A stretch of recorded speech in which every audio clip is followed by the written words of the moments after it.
올케는 여기서 청승이나 떨고 있냐? 오빠 병원비는 어쩔 거야? 소독약 냄새가 코를 찌르는 차가운 중환자실 복도 의자에 영희는 힘없이 앉아 있었습니다. 손에 꽉 쥐어진 것은 수술비와 입원비가 적힌 구겨진 청구서 한 장뿐이었고 유리창 너머로 보이는 남편은 온몸에 튜브를 꽂은 채 가쁜 숨만 몰아쉬고 있었습니다. 평생을 성실하게 일했으나 친구 보증을 잘못 써는 바람에 하루아침에 길바닥에 나앉고 그 충격으로 쓰러진 남편이 영희는 너무나 원망스러웠으나 한편으로는 가엾기 그지없었습니다. 제대로 된 밥 한 끼, 따뜻한 옷 한 벌 못해 입히고 고생만 죽도록 시키다가 이렇게 덜컥 누워버렸으니 영희의 속은 새카맣게 타들어 재가 될 지경이었습니다. 돈을 구할 곳은 이제 단 한 군데도 남아있지 않았고 지인들에게 전화를 걸어봐도 신호음만 무심하게 울릴 뿐 누구 하나 받아주지 않았습니다. 복도 끝에서 들려오는 간호사들의 바쁜 발소리가 마치 빚쟁이들의 발소리처럼 들려 영희는 가슴이 조마조마하여 고개조차 들 수 없었습니다. 이제 정말 끝인 것만 같아 눈물조차 말라버린 그때 저 멀리 엘리베이터 문이 열리며 익숙하고도 불편한 목소리가 복도의 정적을 깨뜨렸습니다. 또각또각 울리는 구두 소리가 영희의 심장을 짓누르는 듯 점점 더 가까이 다가왔습니다.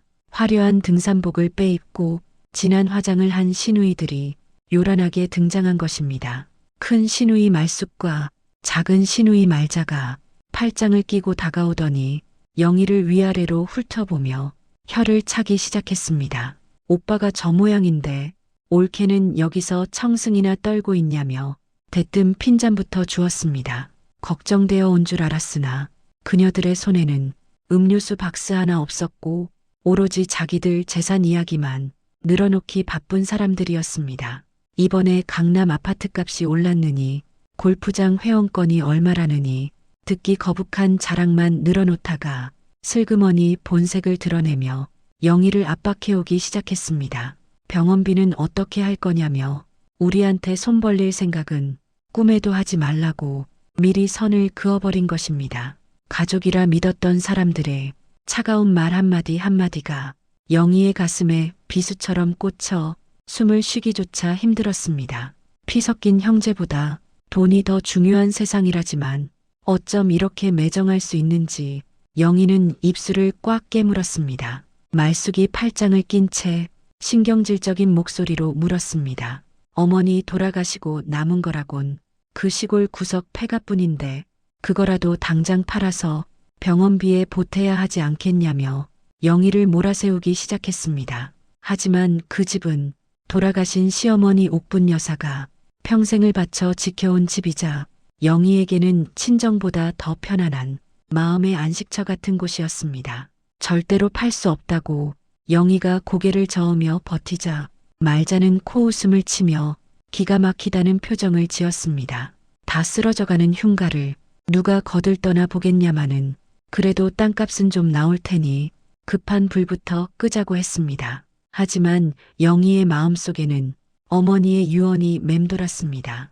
이 집은 내 집이다. 누가 뭐래도 내가 지켜야 한다고 임종 직전에 남기신 말씀을 영희는 차마 어길 수 없었습니다. 시누이들은 그런 영희를 보며 답답해 미치겠다며 길길이 뛰었고 당장 내일이라도 내려가서 부동산에 내놓겠다고 으름장을 놓으니 영희는 눈앞이 캄캄해졌습니다. 남편의 병원비도 문제였지만 어머니의 손때 묻은 집이 남의 손에 넘어가는 것은 죽기보다 싫은 일이었습니다.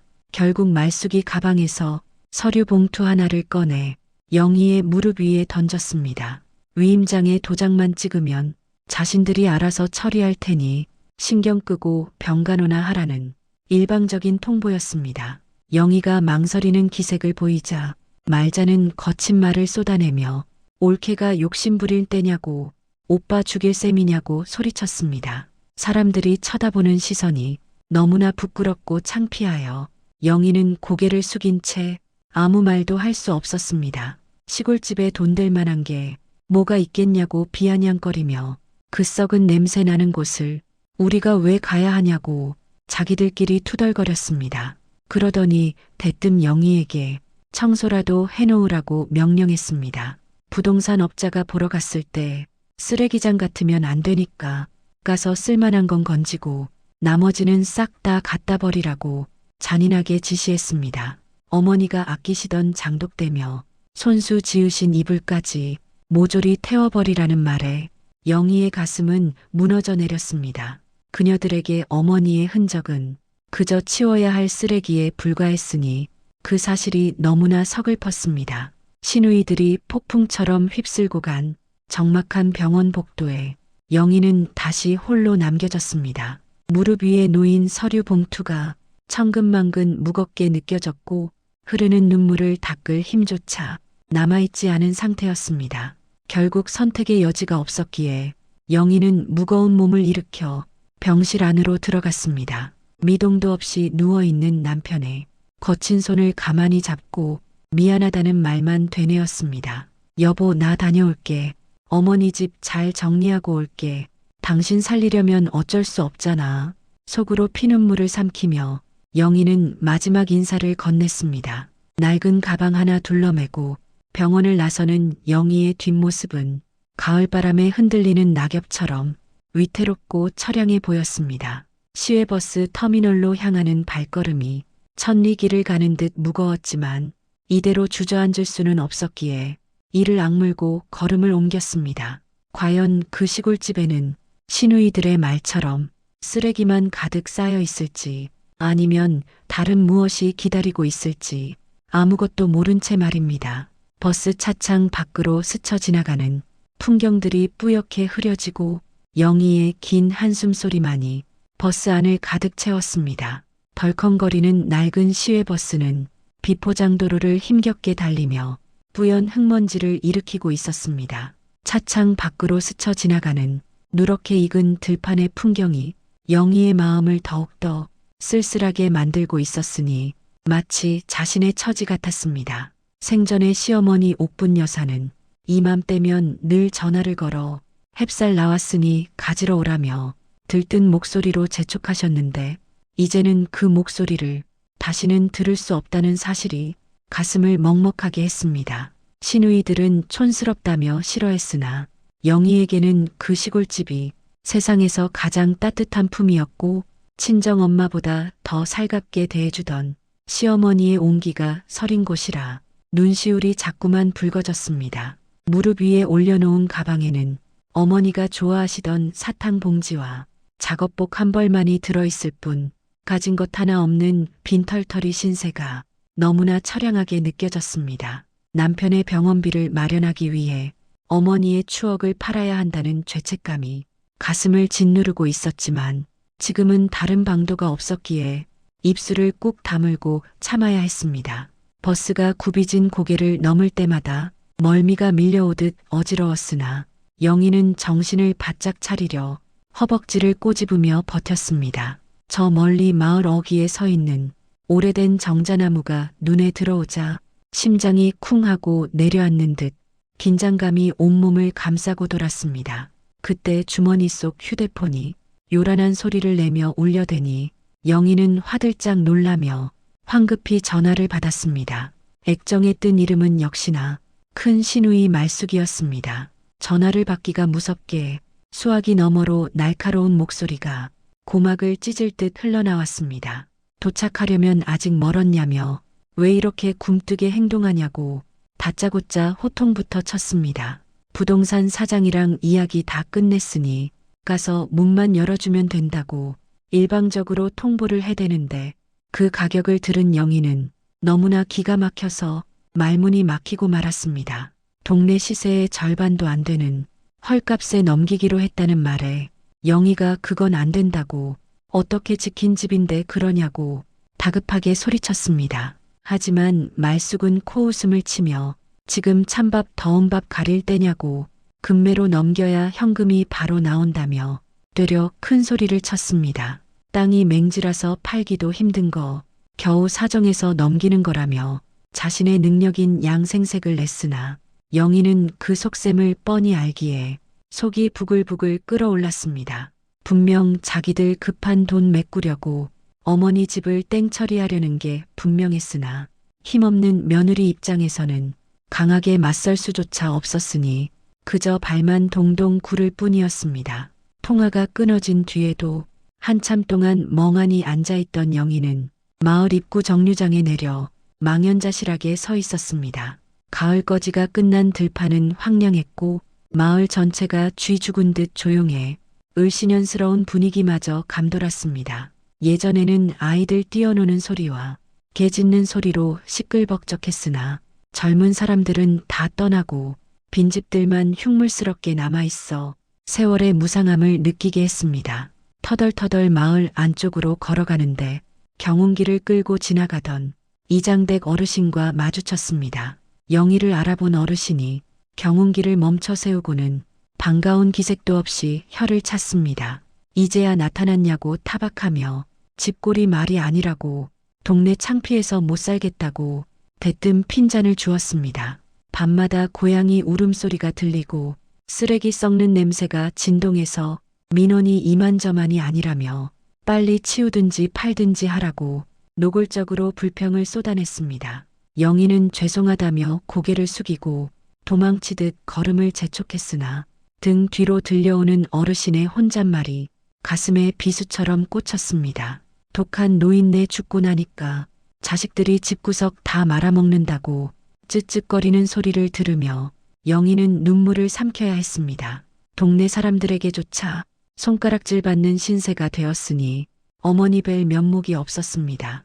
비탈진 언덕길을 한참 올라가니 드디어 대나무 숲 사이로 익숙한 기와 지붕이 보이기 시작했습니다. 하지만 가까이 다가갈수록 영희의 표정은 점점 굳어지고 한숨은 깊어만 갔습니다. 어머니가 돌아가신 지 불과 1년도 채 안 되었는데 집은 폐가나 다름없이 변해버려 차마 눈뜨고 볼 수 없었습니다. 대문은 한쪽 경첩이 떨어져 비스듬히 기울어진 채 삐걱거렸고 마당에는 잡초가 허리까지 자라 발 디딜 틈조차 없었습니다. 담장 곳곳에는 금이 가 있고 기왓장 몇 개는 바닥에 떨어져 산산조각이 나 있었으니 몰락한 집안의 모습을 보는 것 같아 가슴이 미어지는 듯 했습니다. 현관문 유리창은 깨져서 신문지로 대충 막아놓았는데 그마저도 비바람에 찢겨서 너덜거리고 있었습니다. 어머니가 그토록 애지중지하며 매일같이 쓸고 닦으셨던 마루는 뿌연 먼지로 뒤덮여 있었고 처마 밑에는 거미줄이 마치 커튼처럼 드리워져 있어 기괴함마저 느껴졌습니다. 이곳이 정말 사람 살던 집인지 귀신이 나올 것 같은 흉가인지 구분이 안 갈 정도로 처참한 광경에 영희는 대문 앞에 털썩 주저앉아 하염없이 집을 바라보았습니다. 정신을 차려야 한다고 스스로를 다독이며 영희는 삐걱거리는 대문을 밀고 마당 안으로 조심스레 들어섰습니다. 풀숲 사이에서 후다닥 들고양이들이 놀라 달아나고 이름 모를 벌레들이 기어다니는 그야말로 난장판이었습니다. 어머니가 정성스레 가꾸셨던 장독대는 잡초 넝쿨에 감겨 형체조차 알아보기 힘들었고 일부는 깨져서 뒹굴고 있었습니다. 일단 사람이 들어갈 길이라도 만들어야겠다는 생각에 영희는 가방을 마루 끝에 내려놓고 창고 쪽으로 발걸음을 옮겼습니다. 청소 도구라도 찾으려면 창고부터 뒤져봐야 했기에 두려움을 무릅쓰고 다가갔습니다. 창고 문에는 녹슨 자물쇠가 굳게 채워져 있었으나 어머니가 항상 열쇠를 숨겨두시던 문틀 위쪽 벽돌 틈새를 더듬어 보니 차가운 금속의 감촉이 느껴졌습니다. 손에 쥔 낡은 열쇠를 보며 어머니와의 추억이 떠올라 잠시 울컥하는 마음이 들었으나 곧 닥쳐올 현실을 생각하며 눈물을 쓱 훔쳐냈습니다. 녹슨 열쇠를 구멍에 꽂고 힘을 주어 돌리자 철커덕하는 둔탁한 소리와 함께 굳게 닫혀있던 창고 문이 서서히 열리기 시작했습니다. 어두컴컴한 내부가 드러나며 코를 찌르는 퀴퀴한 곰팡이 냄새가 훅 하고 밀려와 영희를 덮쳤습니다.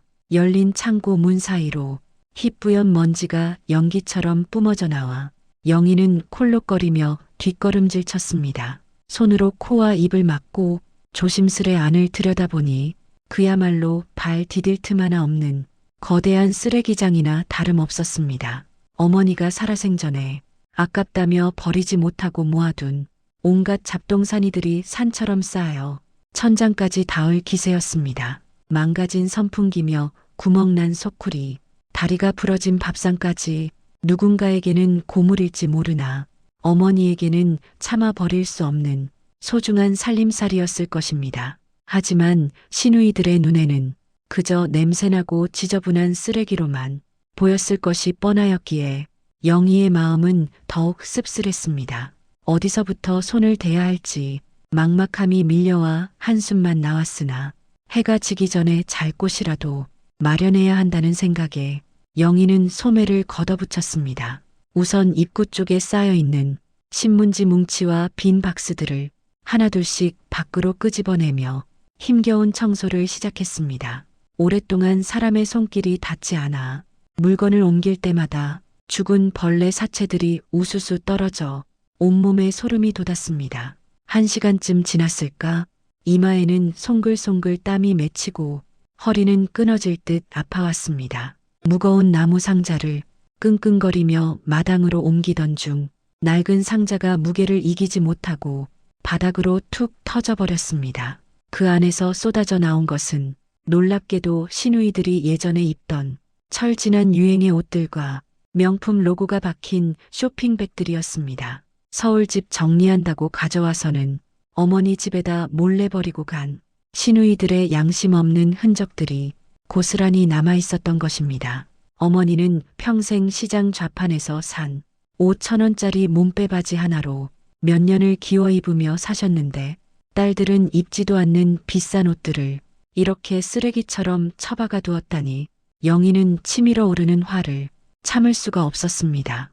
곱게 개켜져 있는 비단 이불 옆에 아무렇게나 구겨진 명품 가방들이 이질적으로 섞여 있는 모습이 마치 어머니와 시누이들의 관계를 보여주는 것만 같아 서글펐습니다. 좋은 옷 한 벌 사들이지 못하고 그저 받기만 했던 자신도 죄인인 것만 같아 고개를 들 수 없었고 바닥에 흩어진 옷가지들을 주워 담으며 영희는 하염없이 눈물을 흘렸습니다.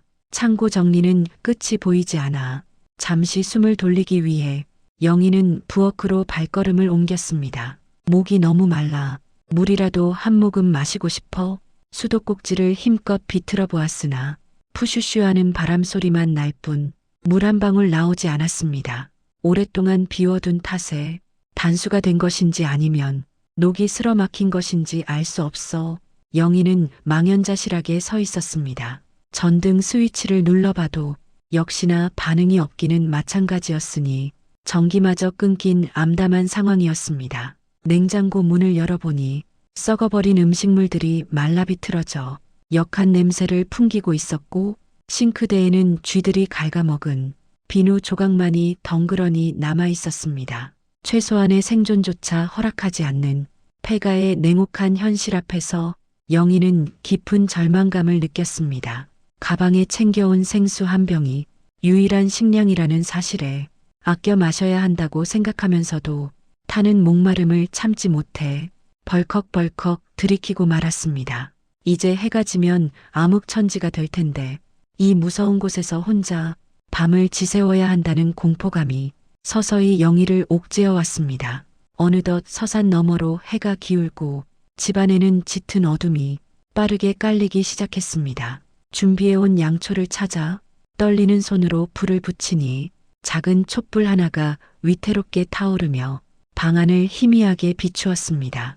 벽지 뜯어진 벽에는 촛불에 흔들리는 영희의 그림자가 거대한 괴물처럼 일렁거려 가만히 있어도 등골이 오싹했습니다. 그때 마루 밑에서 바스락거리는 소리가 들려오고 천장 위에서는 쥐들이 뛰어다니는 요란한 발소리가 들려왔습니다. 영희는 무릎을 감싸 안고 방구석에 웅크리고 앉아 귀를 막고 눈을 질끈 감았습니다. 남편이 곁에 있었더라면, 아니 든든한 아들 하나라도 있었더라면 이렇게 무섭지는 않았을 텐데 자식이 없는 서름이 북받쳐 올랐습니다. 어머니가 살아계실 적에는 이 좁은 방이 사랑방처럼 따뜻했고 웃음꽃이 피어나던 곳이었는데 이제는 귀신이 나올 듯한 흉가가 되어 공포의 대상으로 변해버렸으니 인생무상이라는 말이 실감났습니다. 밖에서는 산짐승 우는 소리가 구슬프게 들려오고 문풍지는 바람에 떨며 기분 나쁜 소리를 내고 있었으니 영희에게는 1분 1초가 지옥과도 같은 시간이었습니다. 밤이 깊어질수록 추위가 몰려와 영희는 장롱 속에 있던 어머니의 솜니부를 꺼내 덮었습니다. 오래된 나프탈렌 냄새와 함께 어머니 특유의 냄새가 희미하게 남아있어 그나마 마음의 위안이 되었습니다. 이불 속에서 휴대폰을 꺼내 남편의 사진을 들여다보며 혼잣말을 중얼거렸습니다. 여보, 나 무서워 죽겠어. 당신 얼른 일어나서 나 좀 데려가. 여기 너무 춥고 외롭단 말이야. 사진 속 남편은 환하게 웃고 있는데 현실의 자신은 폐가에 갇혀 떨고 있는 신세가 처량하여 소리 죽여 흐느꼈습니다. 내일 날이 밝는 대로 부동산 업자를 만나 집을 넘기고 도망치듯 이곳을 떠나야겠다고 수십 번 다짐을 했습니다. 시누이들이 욕을 하든 말든 더 이상은 못 버티겠다고 생각하며 지친 몸을 억지로 뉘었습니다. 하지만 잠은 오지 않고 천장의 얼룩무늬가 마치 사람 얼굴처럼 내려다보는 것 같아 영희는 뜬 눈으로 밤을 지새웠습니다. 새벽녘이 되어서야 깜빡 잠이 들었는데 꿈속에서 어머니가 나타나 무언가를 가리키며 손짓을 하셨습니다. 창고 구석을 자꾸만 가리키며 애타는 표정으로 입을 벙긋거리는 어머니의 모습이 너무나 생생하여 영희는 식은땀을 흘리며 소스라치게 놀라 잠에서 깼습니다. 창호지 문틈으로 스며드는 희미한 새벽빛에 눈을 뜨니 영희의 온몸은 두들겨 맞은 듯 욱신거리고 쑤셔왔습니다. 꿈속에서 어머니가 가리키던 그 창고 구석이 눈앞에 아른거려 도저히 다시 잠들 수가 없었기에 아픈 몸을 억지로 일으켰습니다. 마당으로 나가 세수를 하려는데 장독대 옆에 놓인 고무대야에 밤사이 내린 이슬이 고여 있어 그 물로 대충 얼굴을 닦았습니다. 차가운 물기운이 정신을 깨우니 영희는 머리를 질끈 동여매고 작업용 장갑을 손에 끼며 결의에 찬 표정을 지었습니다. 어차피 팔아야 할 집이라면 마지막 가는 길 깨끗하게 치워드리는 게 며느리 된 도리라고 생각하며 마음을 다잡고 창고로 향했습니다. 녹슨 문을 활짝 열어젖히자 아침 햇살이 먼지 기둥을 비추며 창고 안의 적나라한 모습을 더욱 선명하게 드러내 보였습니다. 어젯밤에는 어두워서 몰랐던 거대한 쓰레기 산의 위용에 기가 질려 한숨이 절로 나왔으나 어머니의 꿈이 예사롭지 않아 그 안으로 발을 들여놓았습니다.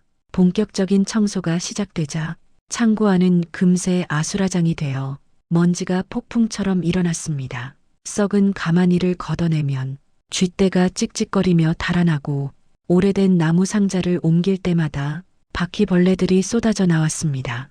비명조차 지를 힘이 없어 영희는 입을 꾹 다문 채 묵묵히 쓰레기들을 밖으로 날랐습니다. 시누이들이 버리고 간 옷가지들은 비닐봉지에 담아 한쪽에 쌓아두고 사용할 수 없는 가구들은 망치로 부수어 부피를 줄였습니다. 땀이 비 오듯 쏟아져 내려 옷이 흠뻑 젖어들었고 얼굴은 시커먼 먼지와 땀으로 마치 탄광촌 광부처럼 변해갔습니다.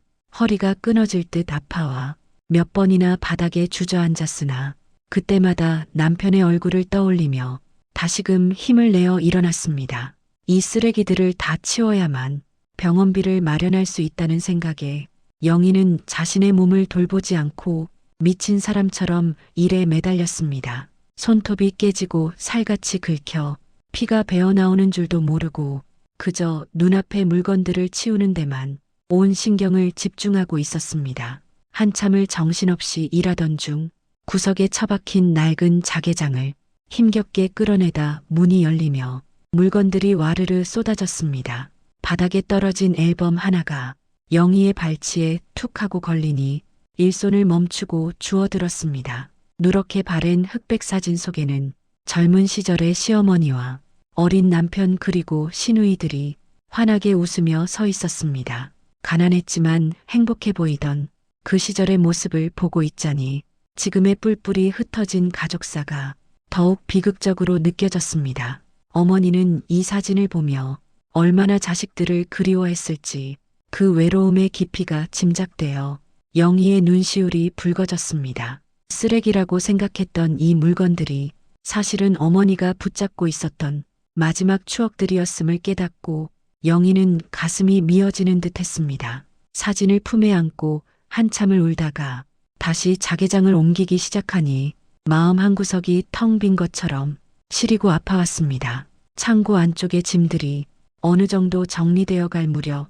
가장 깊숙한 구석 자리에 거대한 나무 괴짝 하나가 길을 막고 버티고 있었습니다. 성인 남자 2명이서 들어도 꿈쩍도 안 할 만큼 육중한 무게라 영희 혼자서는 역부족이었습니다. 하지만 꿈속에서 어머니가 손가락으로 가리키던 곳이 바로 저 괴짝 뒤편이었기에 포기할 수가 없었습니다. 지렛대로 쓸만한 쇠막대를 찾아와 괴짝 밑에 끼워 넣고 온 체중을 실어 눌러보았습니다. 끄응하는 신음소리와 함께 얼굴이 터질 듯 붉어졌으나 괴짝은 요지부동이었습니다. 젖먹던 힘까지 짜내어 다시 한번 힘껏 누르자 끼익하는 둔탁한 소음을 내며 괴짝이 조금씩 움직이기 시작했습니다. 손바닥이 까져 쓰라렸으나 고통을 느낄 겨를도 없이 영희는 짐승처럼 울부짖으며 괴짝을 옆으로 밀어냈습니다. 마침내 쿵 하고 괴짝이 넘어가며 오랫동안 감춰져 있던 창고의 가장 은밀한 구석이 그 모습을 드러내게 되었습니다.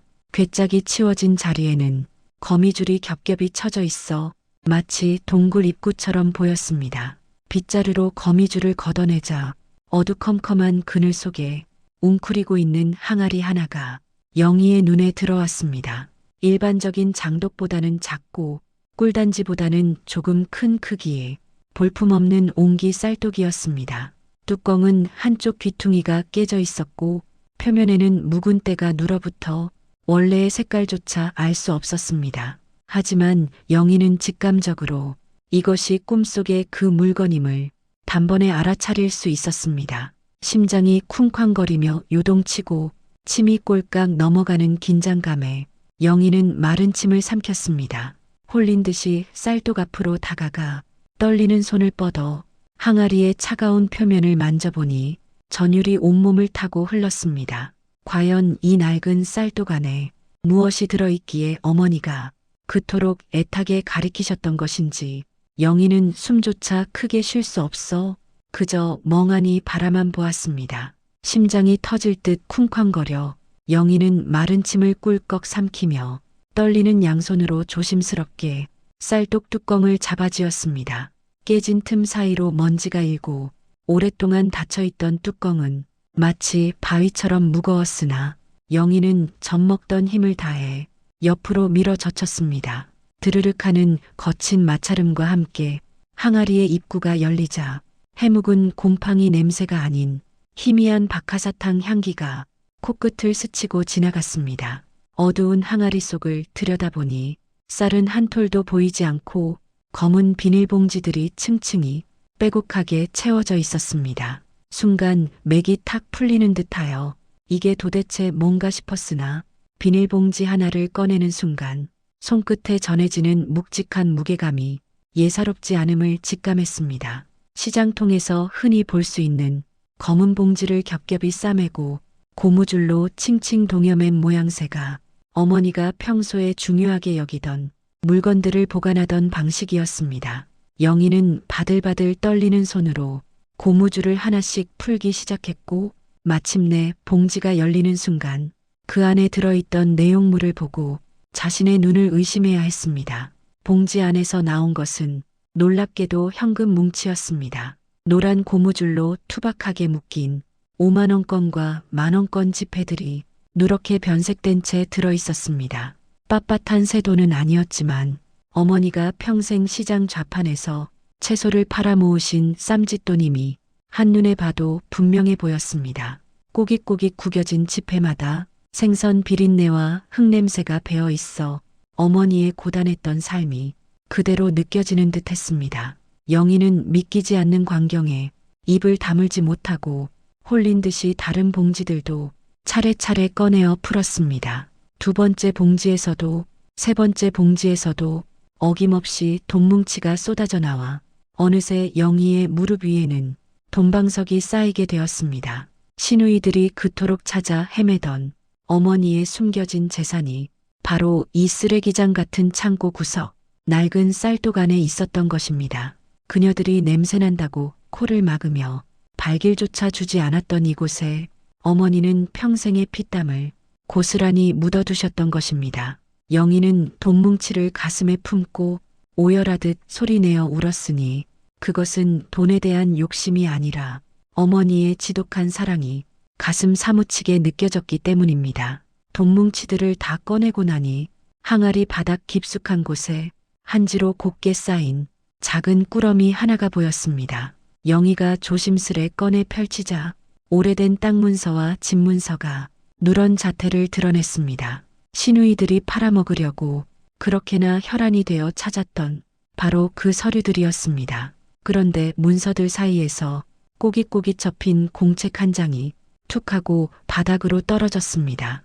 영희가 떨리는 손으로 집어드니 삐뚤빼뚤한 글씨체로 알아보기 힘들게 적힌 편지였습니다. 초등학교 문턱도 못 가보신 어머니가 평생을 까막눈으로 사셨는데 치매가 오고 정신이 오락가락하는 와중에 어떻게 글을 쓰셨는지 기적과도 같은 일이었습니다. 아마도 며느리에게 남기기 위해 한 글자 한 글자 그림 그리듯 힘겹게 써 내려갔을 어머니의 모습이 눈앞에 그려지는 듯 했습니다.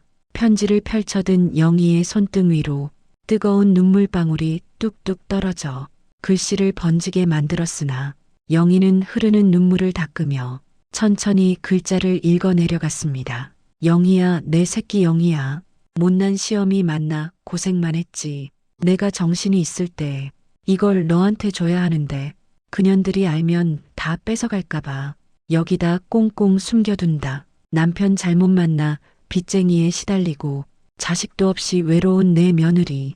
이 돈이랑 집은 다 내 거다. 절대로 말숙이년들 주지 말고 내 병든 서방 살리고 너 늙어서 편하게 살아라. 내가 죽어서도 지켜줄 테니 아무 걱정 말고 살아라. 맞춤법도 틀리고 엉망이었지만 그 안에 담긴 어머니의 진심은 어떤 명문장보다도 강렬하게 영희의 심장을 파고들었습니다. 정신이 혼미한 와중에도 오직 며느리 걱정뿐이었던 어머니는 자신의 딸들조차 믿지 못해 이 더러운 창고 구석 쌀독을 금고로 택하셨던 것입니다. 쓰레기 더미 속에 파묻혀 아무도 거들떠보지 않을 그곳만이 영희를 위한 유일한 안전지대임을 어머니는 알고 계셨던 것입니다. 영희는 편지를 가슴에 껴안고 꺼이꺼이 목 놓아 통곡했습니다. 어머니 죄송해요. 정말 죄송해요. 제가 너무 늦게 찾았어요. 허공에 대고 수없이 외치며 바닥을 치며 울부짖었습니다. 한참을 그렇게 울고 나니 가슴속에 맺혀있던 응어리가 눈 녹듯 사라지는 것 같고 새로운 힘이 솟아올랐습니다. 더 이상 영희는 시누이들에게 무시당하고 쫓겨나는 불쌍한 며느리가 아니었습니다. 어머니가 남겨주신 이 유산은 단순한 돈과 집이 아니라 영희를 지켜주려는 어머니의 영혼이자 세상과 맞서 싸울 무기였습니다. 영희는 눈물을 쓱 닦아내고 돈뭉치와 문서를 다시 정리해 가방 깊숙한 곳에 숨겼습니다. 그리고 쌀독 안에는 주변에 굴러다니던 돌멩이와 신문지 뭉치를 채워넣고 다시 뚜껑을 덮어 위장했습니다. 아직 시누이들에게는 비밀로 해야 할 때였습니다. 그들이 제 발로 찾아와 본색을 드러낼 때까지 철저하게 숨기기로 다짐했습니다. 그때 마당 밖에서 요란한 자동차 경적 소리와 함께 끼익하고 급브레이크 밟는 소리가 고요한 시골 마을을 뒤흔들었습니다. 올 것이 왔구나. 직감한 영희는 옷매무새를 단정히 고치고 결연한 표정으로 창고 문을 나섰습니다. 이제부터 시작될 전쟁에서 반드시 승리하리라 다짐하며 당당하게 마당으로 걸어나갔습니다. 마당으로 들어선 검은 세단이 흙먼지를 요란하게 일으키며 영희의 코앞에서 멈춰섰습니다. 운전석 문이 벌컥 열리더니 선글라스를 낀 말숙이 내렸고 조수석에서는 말자가 내리며 코를 막고 인상을 찌푸렸습니다. 하이힐이 흙바닥에 푹 빠지자 말숙은 신경질적인 비명을 지르며 이런 구석진 곳에 차를 끌고 온 게 실수였다며 투덜거렸습니다. 영희가 고개를 숙이고 서 있자 말자는 대뜸 소리부터 지르며 아직도 청소가 안 끝난 거냐고, 느려 터져서 어디다 쓰겠냐고 모욕적인 언사를 퍼부었습니다. 하지만 영희는 예전처럼 겁먹거나 주눅 들지 않았으니 가슴속에 품은 어머니의 편지가 든든한 방패가 되어 주었기 때문입니다. 오히려 시누이들의 그 당당함이 곧 무너질 모래성이라는 사실에 속으로 비웃음을 흘렸습니다. 집안을 훑어보던 말숙이 혀를 끌끌 차며 다가오더니 이런 쓰레기장을 돈 주고 산다는 매수자가 나타난 게 기적이라며 빨리 도장이나 내놓으라고 손바닥을 딱 내밀었습니다. 영희는 차분한 목소리로 아직 정리가 덜 되었으니 내일 아침에 이야기하자고 단호하게 대답했습니다. 영희의 예상치 못한 반응에 말숙과 말자는 서로를 쳐다보며 어이가 없다는 표정을 지었습니다. 평소 같으면 예 알겠습니다 하고 납작 엎드렸을 올케가 또박또박 말대꾸를 하는 꼴이 기가 막히고 코가 막힐 노릇이었습니다. 말자가 팔짱을 끼고 다가와 영희의 어깨를 툭툭 치며 지금 제정신이냐고 물었으나 영희는 눈 하나 깜짝하지 않고 똑바로 시선을 맞추었습니다. 어머니 유품을 함부로 버릴 수 없어 하나하나 살펴보고 있다고 하니 말숙은 콧방귀를 뀌며 비웃었습니다. 돈 되는 건 우리가 이미 다 가져갔고 거기 남은 건 쥐 오줌 묻은 쓰레기들 뿐인데 뭘 살피냐고 빈정거리며 창고 쪽으로 걸어갔습니다. 영희의 심장이 덜컥 내려앉았으니 혹시라도 쌀독을 들춰볼까봐 등줄기에 식은땀이 흘렀습니다. 하지만 영희는 태어난 척 앞을 가로막고 서서 먼지가 너무 많이 나니 들어가지 않는 게 좋겠다고 정중하게 만류했습니다. 비싼 옷에 먼지 묻는다는 말에 말숙은 기겁하며 뒷걸음질 쳤고 영희는 안도의 한숨을 몰래 내쉬었습니다. 창고 들어가는 것을 포기한 시누이들은 마루에 걸터 앉으려다 먼지가 쌓인 것을 보고는 다시 마당 한가운데 서서 자기들끼리 수다를 떨었습니다.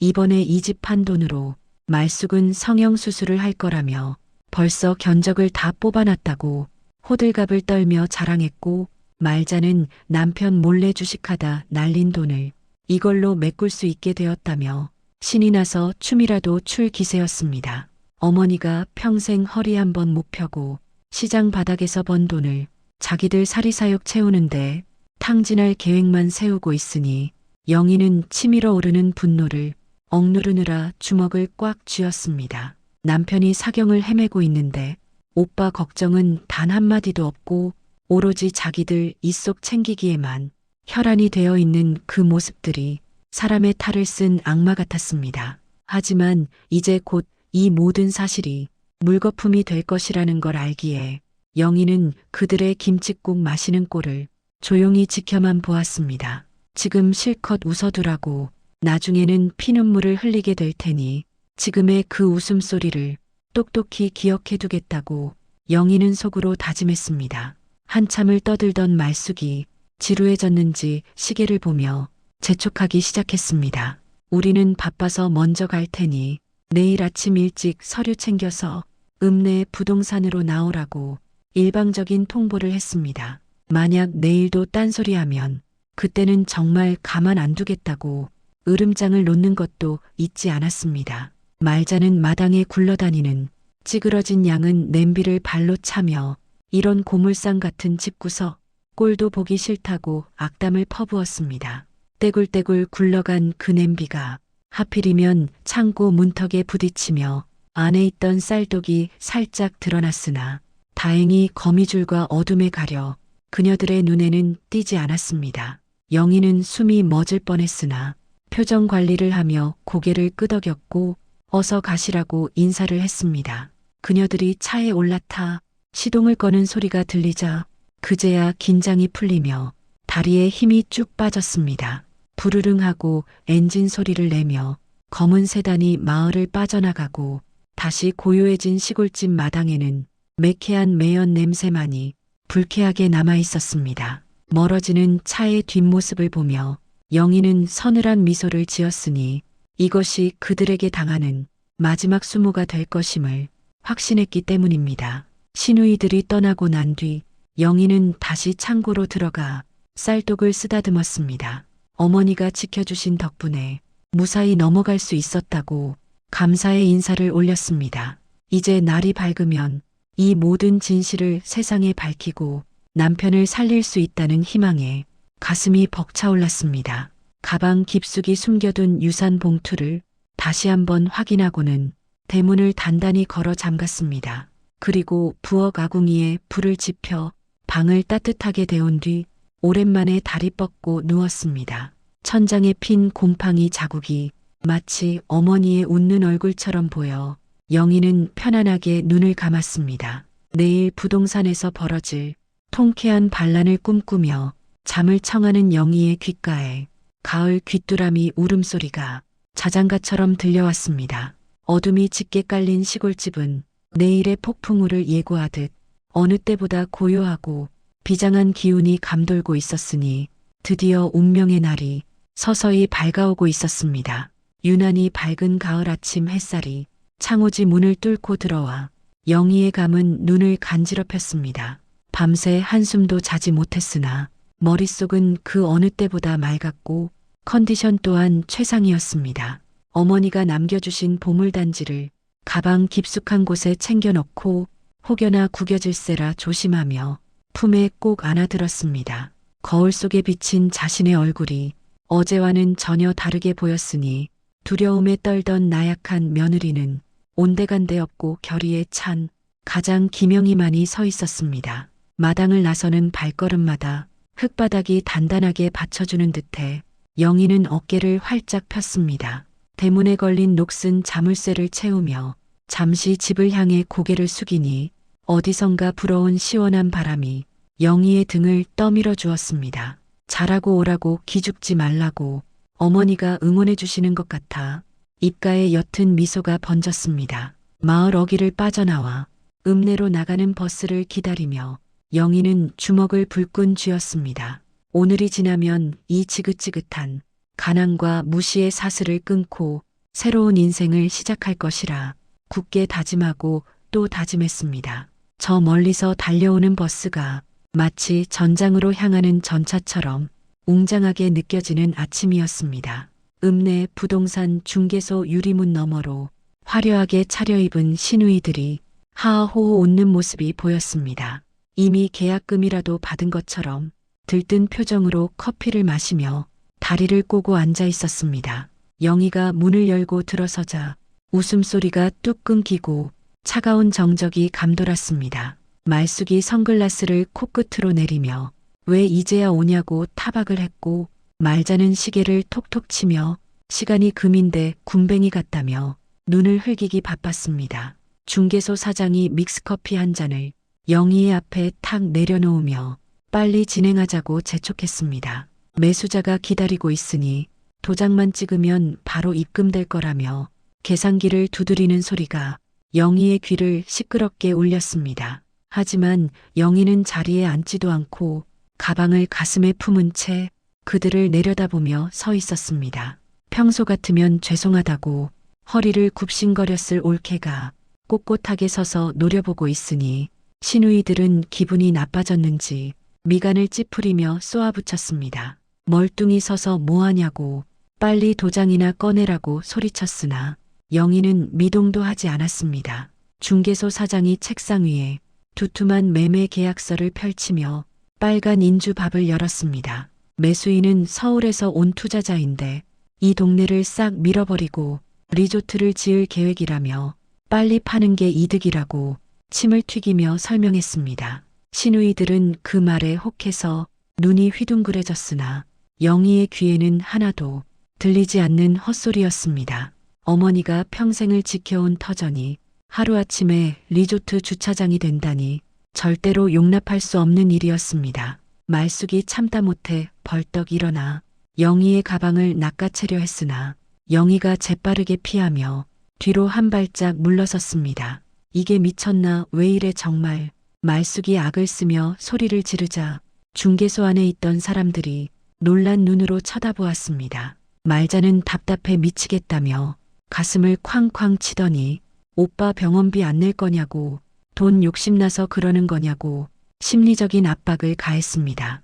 지금 이 기회 놓치면 그 썩은 집은 영원히 못 판다고 협박 반애원 반으로 영희를 구석으로 몰아넣었습니다. 하지만 그럴수록 영희의 눈빛은 더욱 차갑게 가라앉았고 입술은 일자로 굳게 다물어졌습니다. 계약서에 서명하라는 사장의 독촉과 시누이들의 고함이 뒤섞여 중개소하는 아수라장이었습니다. 영희는 천천히 숨을 고르고 나지막하지만 또렷한 목소리로 입을 열었습니다. 이 계약은 할 수 없습니다. 저는 이 집을 팔 생각이 추호도 없습니다. 라고 말입니다. 순간 찬물을 끼얹은 듯 실내가 조용해지더니 말숙의 얼굴이 불그락 푸르락 무섭게 일그러지기 시작했습니다. 내가 지금 제정신이냐고, 내 명의도 아닌데 무슨 권리로 안 판다고 난리냐고 고래고래 소리를 질렀습니다. 말자는 기가 막혀 웃으며 주제 파악 좀 하라고, 남의 집에 얹혀 사는 주제에 어디서 주인 행세냐고 비아냥거렸습니다. 하지만 영희는 흔들리지 않고 가방 지퍼를 천천히 열었습니다. 당신들이 버리고 간 쓰레기 속에서 제가 무엇을 찾았는지 아냐며 의미심장한 질문을 던졌습니다. 영희의 서늘한 눈빛에 압도되어 시누이들이 잠시 주춤하는 사이 영희의 손이 가방 안으로 깊숙이 들어갔습니다. 영희가 꺼내 든 것은 꼬깃꼬깃 구겨진 편지 한 장과 누렇게 바랜 등기 권리증이었습니다. 이게 뭐냐며 낚아채려는 말숙의 손을 매섭게 뿌리치고 영희는 탁자 위의 서류를 보란듯이 펼쳐 보였습니다. 어머니가 돌아가시기 전에 이미 증여 절차를 밟아놓으신 진짜 집문서가 세상 밖으로 모습을 드러내는 순간이었습니다. 거기에 삐뚤빼뚤한 글씨로 적힌 어머니의 유언장까지 보이자 말숙과 말자의 얼굴에서 핏기가 순식간에 사라졌습니다. 이 집과 땅은 며느리 김영희 것이니 아무도 손대지 말라는 어머니의 서슬 퍼런 경고가 글자마다 박혀 있었습니다. 중개소 사장이 서류를 훑어보더니 안경을 고쳤으며 당황했고 이건 법적 효력이 확실하다며 난감한 표정을 지었습니다. 말숙은 믿을 수 없다는 듯 서류를 집어던지며 발악했으나 이미 상황은 종료된 뒤였습니다. 영희는 싸늘하게 식은 커피를 단숨에 들이켜고는 시누이들을 향해 선언했습니다. 당장 내 집에서 나가시라고, 더 이상 당신들은 가족이 아니라고 평생 참아왔던 말을 토해내니 가슴속 체증이 뻥 뚫리는 듯 시원하고 짜릿했습니다. 영희의 당당한 선언에 잠시 멍해져 있던 말숙이 마침내 정신을 차리고는 악기처럼 날뛰기 시작했습니다. 탁자를 주먹으로 쾅 내리치며 어디서 개가 짖냐고 새빨간 거짓말이라고 소리쳤습니다. 치매 걸린 노인네 꼬드겨서 지장 찍게 만든 거 아니냐며 이건 사기이고 무효라고 거품을 물고 달려들었습니다. 말자 역시 합세하여 우리 엄마가 너 같은 며느리한테 집을 줄 리가 없다고 당장 경찰서 가자고 영희의 옷자락을 잡아 끌었습니다. 부동산 중개소하는 순식간에 시장통 싸움판으로 변해버렸고 구경꾼들이 하나둘 모여들어 수군거리기 시작했습니다. 하지만 영희는 눈 하나 깜짝 않고 옷자락을 탁 쳐내며 그럼 법대로 하시라고, 나는 꿀릴 게 하나도 없다고 차갑게 응수했습니다. 어머니가 정신이 맑으실 때 변호사 공증까지 다 받아둔 완벽한 서류라는 말에 말숙의 눈동자가 흔들리기 시작했습니다. 법이라는 말에 주눅이 들었는지 더 이상 억지는 부리지 못하고 분하고 원통하여 씩씩거리는 꼴이 마치 도간에 든 쥐 같았습니다. 법적으로 안 될 것 같자 이번에는 치졸한 협박을 무기로 꺼내 들었습니다. 말숙이 팔짱을 끼고 비웃으며 그래 집은 내가 가져라. 대신 오빠 병원비는 어쩔 거냐고 비열한 미소를 지었습니다. 당장 이번 달 밀린 병원비가 1,000만 원이 넘는데 그 썩은 집구석 파먹으며 어디 한번 버텨보라고 독서를 퍼부었습니다. 말자도 옆에서 거들며 우리는 이제 손 뗄 테니 오빠가 죽든 살든 내가 알아서 책임지라고 매몰차게 등을 돌렸습니다. 돈줄을 끊어버리면 영희가 울며불며 매달릴 줄 알았던 그녀들의 얄팍한 계산이었습니다. 하지만 영희는 콧방귀를 뀌며 가방 지퍼를 다시 열었으니 비장의 무기를 꺼낼 차례였습니다. 걱정해줘서 참 고맙지만 그럴 일은 없을 거라고 말하며 검은 비닐봉지 하나를 탁자 위에 툭 던졌습니다. 봉지가 열리며 쏟아져 나온 누런 5만원권 지폐 다발에 시누이들의 눈이 휘둥그레져 입이 떡 벌어지고 말았습니다. 이게 다 무슨 돈이냐며 말숙이 손을 뻗어 만지려 하자 영희가 가차없이 손을 쳐내며 더러운 손 대지 말라고 매섭게 호통을 쳤습니다. 이건 어머니가 나한테 주신 피 같은 유산이라고 당신들은 10원 한 장 가져갈 자격 없다고 못 박았습니다. 남편 병원비는 물론이고 재활치료까지 다 시킬 수 있으니 돈 핑계로 갑질할 생각은 꿈도 꾸지 말라고 경고했습니다. 눈앞에 쌓인 현금 뭉치를 보고 이성을 잃은 말자가 원래 자식들 목 아니냐고 우리도 상속권이 있다고 악을 쓰며 달려들었습니다. 하지만 영희는 어머니의 편지를 그녀들의 면전에 들이밀며 유언장에 똑똑히 적혀 있다고 불효자식들에게는 한 푼도 주지 말라고 하셨다는 내용을 또박또박 읽어주었습니다. 어머니가 생전에 얼마나 자식들에게 한이 맺혔으면 이런 유언을 남기셨겠냐고 영희가 쏘아붙이는 말마다 구구절절 맞는 말이라 시누이들은 반박조차 할 수 없었습니다. 상황이 완전히 역전되자 기세등등하던 말숙의 태도가 비굴하게 바뀌기 시작했습니다. 갑자기 표정을 싹 바꾸더니 옳게 우리가 말이 심했다고 가족끼리 왜 이러냐고 능글맞게 웃으며 다가왔습니다. 오빠 치료비 쓰고 남은 돈은 그래도 좀 나눠야 하지 않겠냐며 뻔뻔하게 손을 비벼대니 영희는 기가 차서 헛웃음이 나왔습니다. 조금 전까지 오빠를 버리겠다며 협박하던 사람들이 맞는지 돈 앞에서는 자존심도 없는지 그 추악한 민낯에 치가 떨렸습니다.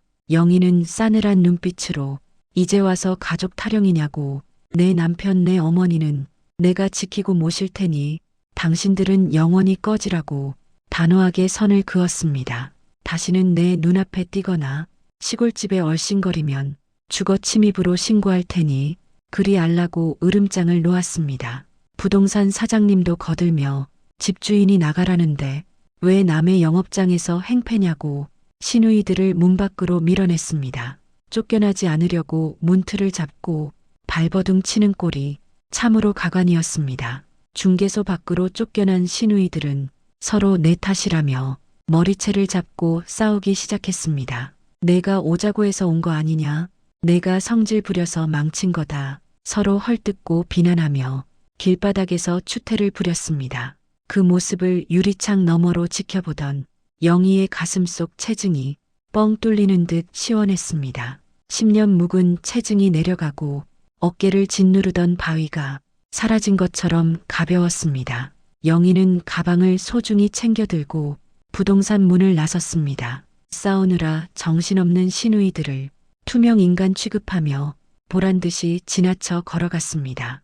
뒤에서 옳게 잠깐만 이야기 좀 하자고 애타게 부르는 소리가 들렸으나 영희는 뒤도 돌아보지 않았습니다. 파란 가을 하늘이 오늘따라 유난히 눈부시고 길가에 핀 코스모스가 영희를 향해 손짓하는 듯 했습니다. 이제 병원으로 돌아가 남편에게 이 기쁜 소식을 전하고 최고급 1인실로 옮겨 지극정성으로 보살필 생각이니 발걸음이 구름 위를 걷는 듯 했습니다. 어머니 감사합니다. 이 은혜 평생 잊지 않고 열심히 살겠습니다. 하늘을 향해 마음속으로 외치며 영희는 희망찬 내일을 향해 힘차게 걸어나갔습니다. 병원 원무과 창구 앞에 선 영희는 떨리는 손으로 가방을 열어젖혔습니다. 지금까지 밀린 병원비와 앞으로 들어갈 수술비까지 전액을 현금으로 납부하겠다고 당당하게 말했습니다. 직원이 깜짝 놀라 눈이 휘둥그레지며 영희를 다시 쳐다보았으나 영희는 그저 덤덤한 표정으로 지폐 다발을 내밀었습니다. 돈이 없어 쫓겨날까봐 전전긍긍하던 지난날의 서름이 주마등처럼 스쳐 지나가 코끝이 찡해져 왔습니다. 밀린 병원비를 모두 정산하고 남편을 6인실 돗대기 시장에서 조용하고 쾌적한 1인실로 옮기는 절차를 밟았습니다. 간호사들도 달라진 대우를 하며 깍듯하게 영희를 대하니 돈이 사람을 만드는 것인지 세상 인심이 참으로 얄팍하다 씁쓸한 마음도 들었습니다. 하지만 이제는 남 눈치 안 보고 오직 남편 치료에만 전념할 수 있게 되었으니 그것만으로도 영희는 세상을 다 가진 듯 기뻤습니다.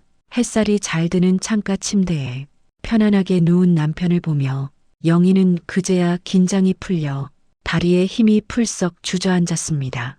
여보, 이제 돈 걱정하지 마. 어머니가 당신 살려주셨어. 남편의 손을 꼭 잡고 속삭이니 의식 없던 남편의 눈가에도 물기가 촉촉하게 맺혔습니다. 돈이 해결되자 수술 일정은 일사천리로 빠르게 잡혔고 대학병원에서 가장 용하다는 명의가 집도를 맡게 되었습니다. 수술실 앞 대기 의자에서 영희는 두 손을 모으고 간절하게 기도를 올렸습니다. 어머니, 우리 그이 살려주세요. 불쌍한 우리 부부, 이제 좀 행복하게 살게 해주세요.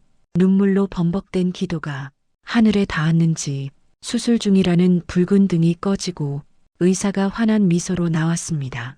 수술이 아주 잘 되었다며 이제 재활만 열심히 하면 예전처럼 걸을 수도 있다는 기적 같은 소식을 전했습니다. 영희는 의사의 가운을 부여잡고 감사합니다, 감사합니다. 몇 번이나 허리를 숙이며 감격의 눈물을 쏟아냈습니다. 마취에서 깨어난 남편이 희미하게 눈을 뜨고 영희를 알아보며 미소 짓자 영희는 남편을 끌어안고 엉엉 소리내어 울었습니다. 어머니가 남겨주신 쌀독 이야기를 남편에게 들려주니 남편은 하염없이 눈물을 흘리며 어머니, 불효자를 용서하세요. 천장을 향해 흐느꼈습니다. 죽음의 문턱까지 갔던 부부는 어머니의 사랑 덕분에 다시 새로운 생명을 얻었으니 이보다 더 큰 축복은 없었습니다. 남편의 병세가 호전되자 영희는 간병인을 고용하고 다시 시골집으로 내려갔습니다. 이제는 팔아야 할 폐가가 아닌 평생 살아갈 보금자리로 다시 꾸미기 위해서였습니다. 동네 사람들을 불러 모아 잔치국수를 대접하고 일꾼들을 사서 대공사를 시작하니 조용하던 마을이 시끌벅적했습니다. 무너진 담장을 다시 쌓고 깨진 기와를 새 것으로 갈아 끼우니 흉물스럽던 폐가는 온데간데 없고 번듯하고 예쁜 기와집이 모습을 드러내기 시작했습니다. 마당의 잡초를 모두 뽑아내고 그 자리에 꽃나무를 심으니 나비들이 날아들고 향기로운 꽃내음이 진동했습니다. 어머니가 아끼시던 장독대도 반질반질하게 윤이 나도록 닦아 양지 바른 곳에 다시 놓으니 장독들도 기뻐서 웃는 듯 했습니다. 동네 사람들이 지나가며 집이 몰라보게 좋아졌다고 역시 주인이 있어야 한다며 칭찬을 아끼지 않았습니다. 창고 구석에 처박혀 있던 그 낡은 쌀독은 깨끗하게 씻어 안방 한가운데 보물단지처럼 모셔두었습니다. 비록 겉모습은 투박하지만 영희에게는 그 어떤 비싼 도자기보다 아름답고 소중한 물건이었습니다. 한편 읍내 부동산에서 쫓겨나듯 도망쳤던 시누이들은 그 후로 쫄딱 망했다는 소문이 바람결에 들려왔습니다. 말숙은 빚쟁이들에게 쫓겨 야반도주를 했다는 말이 돌았고 말자는 남편에게 이혼당하고 단칸방 신세가 되었다고 했습니다. 욕심이 과하면 화를 부른다고 어머니의 유산을 탐내며 천륜을 저버린 죄를 톡톡히 받고 있는 셈이었습니다. 가끔 영희의 휴대폰으로 모르는 번호가 떠서 받아보면 올케나야 제발 좀 도와줘. 죽어가는 목소리로 애원하는 시누이들의 전화였습니다. 하지만 영희는 단호하게 전화를 끊어버리고 번호를 차단해버렸습니다. 한번 배신한 사람은 또다시 배신한다는 것을 알기에 더 이상 자비를 베풀지 않았습니다. 그들이 흘리는 눈물은 반성의 눈물이 아니라 돈을 잃은 아쉬움의 눈물임을 너무나 잘 알고 있었기 때문입니다. 인과응보라는 말이 틀린 말이 하나도 없다고 영희는 혀를 차며 생각했습니다. 남에게 피눈물 흘리게 하면 반드시 제 눈에도 피눈물이 나는 법. 그 당연한 이치를 깨닫지 못한 그녀들이 가여울 뿐이었습니다. 어느덧 계절이 바뀌어 마당에는 하얀 눈이 소복이 쌓이고 처마 끝에는 고드름이 열렸습니다. 병원에서 퇴원한 남편은 아직 지팡이를 짚어야 했지만 영희의 부축을 받으며 마당을 거닐 수 있을 만큼 건강을 많이 회복했습니다.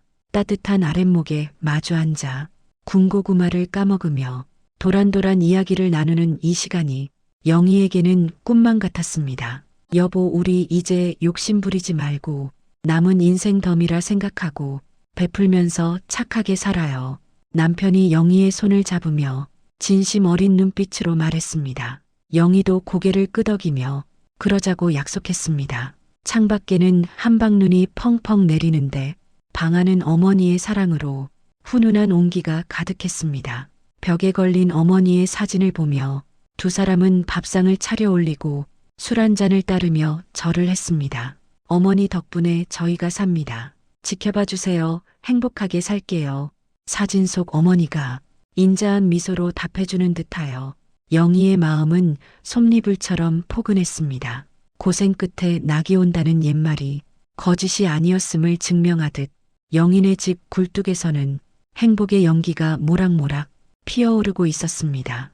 유난히 추웠던 겨울이 지나고 시골집 마당에도 어김없이 따스한 봄 기운이 찾아왔습니다. 앙상했던 감나무 가지마다 연두색 새순이 돋아나고 담장 밑에 심어둔 개나리가 노란 꽃망울을 터뜨렸습니다.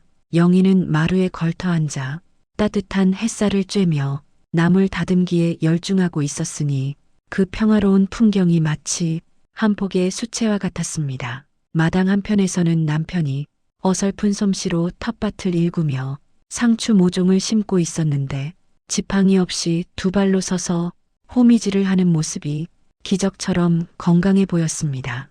여보, 무리하지 말고 쉬어요. 영희가 걱정스레 한마디 건네자 남편은 이마에 땀을 닦으며 이 정도는 거뜬하다고 사람 좋은 웃음을 허허 지었습니다. 죽음의 문턱까지 갔던 사람이 저렇게 흙을 만지며 웃고 있으니 영희는 가슴이 뭉클해져 코끝이 시큰거렸습니다. 돈이 많아서 행복한 것이 아니라 사랑하는 사람과 함께 소박한 일상을 누릴 수 있다는 것이 진정한 행복임을 깨달았습니다. 어머니가 물려주신 이 집에서 계절이 바뀌는 것을 지켜보며 늙어갈 수 있다는 사실에 영희는 깊은 감사를 느꼈습니다. 영희는 어머니가 남겨주신 돈의 일부를 떼어내어 마을 회관을 수리하는데 선뜻 기부를 하였습니다. 비가 새던 지붕을 고치고 어르신들 다리가 불편하지 않게 입식 테이블도 놓아드리니 온 동네 칭송이 자자했습니다. 예전에는 가난한 집 며느리라며 무시하던 마을 사람들도 이제는 영희만 지나가면 생불이 나타났다며 반겨주었고 손을 잡고 고마워했습니다. 영희는 우쭐해하기보다는 어머니가 베풀고 싶어 하셨던 마음을 대신 전하는 것뿐이라며 겸손하게 고개를 숙였습니다. 직접 만든 반찬을 싸들고 독거노인 댁을 찾아다니며 살뜰하게 챙기는 모습이 돌아가신 옥분 여사를 쏙 빼닮아 동네 어른들은 눈시울을 붉혔습니다. 시어머니가 덕을 쌓아 저런 며느리를 얻은 거라고 복덩이가 굴러들어왔다고 입을 모아 칭찬했습니다. 나눔을 실천할수록 통장의 잔고는 줄어들었지만 마음의 통장은 비교할 수 없을 만큼 풍요로워지는 것을 느꼈습니다. 어머니가 쌀독에 채워두셨던 것은 단순한 돈다발이 아니라 이웃과 나누며 살라는 따뜻한 마음이었음을 알게 되었습니다. 어느 날 읍내 장터에 나갔다가 우연히 먼 발치에서 시누이 말숙을 보게 되었습니다. 화려했던 명품 옷은 온데간데 없고 남루한 옷차림으로 좌판 구석에 쪼그려 앉아 나무를 파는 모습이었습니다. 사람들이 가격을 깎으려 들면 악을 쓰며 싸우는 모습이 예전에 그 독살 맞은 성격 그대로인 것 같아 씁쓸했습니다. 당장이라도 달려가서 통쾌하게 비웃어줄까 싶었으나 영희는 조용히 발길을 돌렸습니다. 복수심조차 아까운 사람들이고 이제는 자신의 인생에서 완전히 지워진 존재들이기에 상대할 가치조차 없었습니다. 그저 저렇게 아등바등 살다가 자신의 죄를 뉘우치기만을 멀리서 바랄 뿐이었습니다. 미워하는 마음을 내려놓으니 영희의 발걸음은 더욱 가벼워졌고 마음속에 남아있던 마지막 응어리마저 봄바람에 깨끗이 씻겨 내려갔습니다. 집으로 돌아오는 버스 안에서 영희는 차창 밖 풍경을 보며 환하게 미소를 지었으니 진정한 승리는 복수가 아니라 나 자신이 행복해지는 것임을 확실하게 깨달았기 때문입니다. 가을거지가 끝난 어느 날 영희는 햅쌀을 한가득 쪄서 안방에 모셔둔 쌀독 앞으로 정갈한 마음으로 다가갔습니다. 깨끗하게 씻어 말린 쌀독에 하얀 햅쌀을 가득 채워 넣으며 새로운 시작을 알리는 의식을 치르기로 했습니다. 한 바가지 두 바가지 쌀이 쏟아지는 소리가 마치 빗소리처럼 경쾌하게 방 안을 가득 채웠습니다.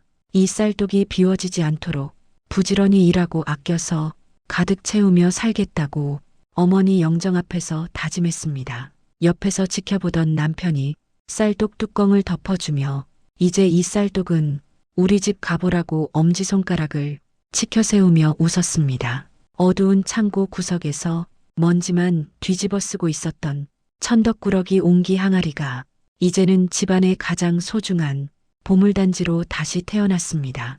영희는 쌀독을 어루만지며 차가운 감촉 대신 어머니의 따뜻한 손길을 느꼈고 그 안에서 피어나는 구수한 쌀 냄새가 세상 어떤 향기보다 좋았습니다. 해질 무렵 마루에 앉아 붉게 물드는 저녁 노을을 바라보며 영희와 남편은 따뜻한 숭늉 한 그릇을 나누어 마셨습니다. 산비둘기 우는 소리가 정겹고 아궁이에서 피어오르는 연기가 마을을 포근하게 감싸 안는 평화로운 저녁이었습니다.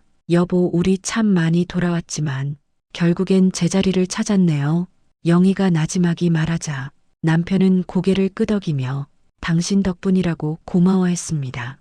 어머니가 남겨주신 낡은 시골집 그리고 투박한 쌀독 하나가 무너져가던 가정을 일으켜 세우고 진정한 가족의 의미를 되찾아 주었던 것입니다. 영희는 하늘을 올려다보며 마음속으로 편지를 띄웠습니다. 어머니 걱정 마세요. 저희 싸우지 않고 욕심 부리지 않고 남은 생 서로 아끼며 예쁘게 잘 살겠습니다. 밤하늘에 하나둘 별이 돋아나고 가장 밝게 빛나는 별 하나가 마치 어머니의 눈동자처럼 영인의 집을 굽어보고 있었습니다. 고단했던 삶의 여정을 끝내고 이제야 비로소 찾아온 완벽하고도 따뜻한 행복이 영희의 입가에 머물렀습니다. 시골집 창고 구석 먼지 쌓인 쌀독 며느리가 무심코 열었다가 인생이 꽃길로 바뀐 사연은 오래오래 전설처럼 전해질 것입니다.